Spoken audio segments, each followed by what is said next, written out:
That's it. This is what you base your decision on. Is it good to do this or not? Is it bad to do this or not? I don't know. What's the consequence of this and what's the consequence of that?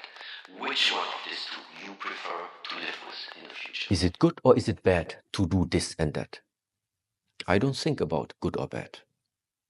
Nothing is ultimately good and nothing is ultimately bad.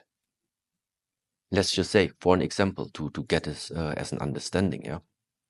Let's take those two fingers. Look, this idea of yin and yang, small and big, high and low. So those two fingers, if that one right now is considered small and this one is considered big, what I just said before, there is nothing ultimately good, there is nothing ultimately bad. Nothing is ultimately small, nothing is ultimately big, because it depends on relation. In this constellation, that one is the small one, that one is the large one. In this constellation, it just shifted.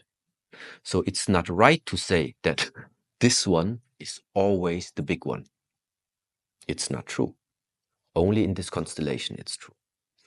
Same now goes for nothing is ultimately good, nothing is ultimately bad. It depends on in which relation to what. Based on this thinking idea, let's call it like this, it's not useful for me to judge the world by this is good, by this is bad. So therefore, how to take decisions?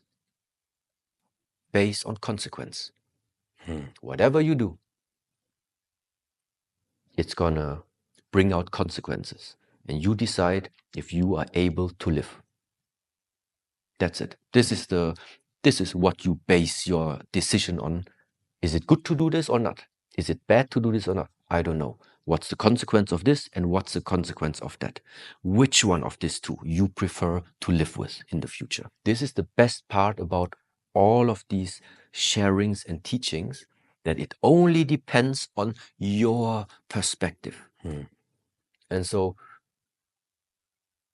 what is it that essentially, since many years, our mission, my idea is what to spread out. The only thing I do is offering perspective. Everybody already has his or her own perspective. But the more perspective you have, the more possibilities, the more choices you have.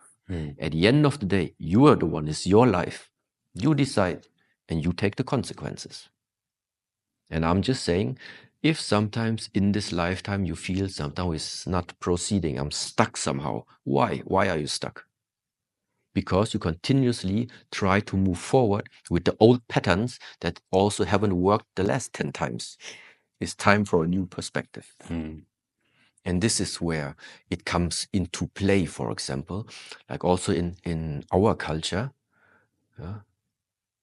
the seniors are very highly regarded, the parents, the grandparents. Why is that? Of course, they come from another generation, yeah, but doesn't mean that their thoughts are outdated. So it's good. Father, mother, what do you think about this and that? It's not that you have to do it like this, but it helps me also to understand the world from other people's perspective. Then it just widens my horizon. That's what it does. And at the end, I see the situation from this angle, from that angle, from that one, from that one, from that one, from that one. So that means I see many perspectives. This is why I probably see many more solutions. And then at the end, I choose the one which I think is appropriate for what I can do, and also which consequences, and they will come. Every decision will have a consequence. The question is, can you live with it or not?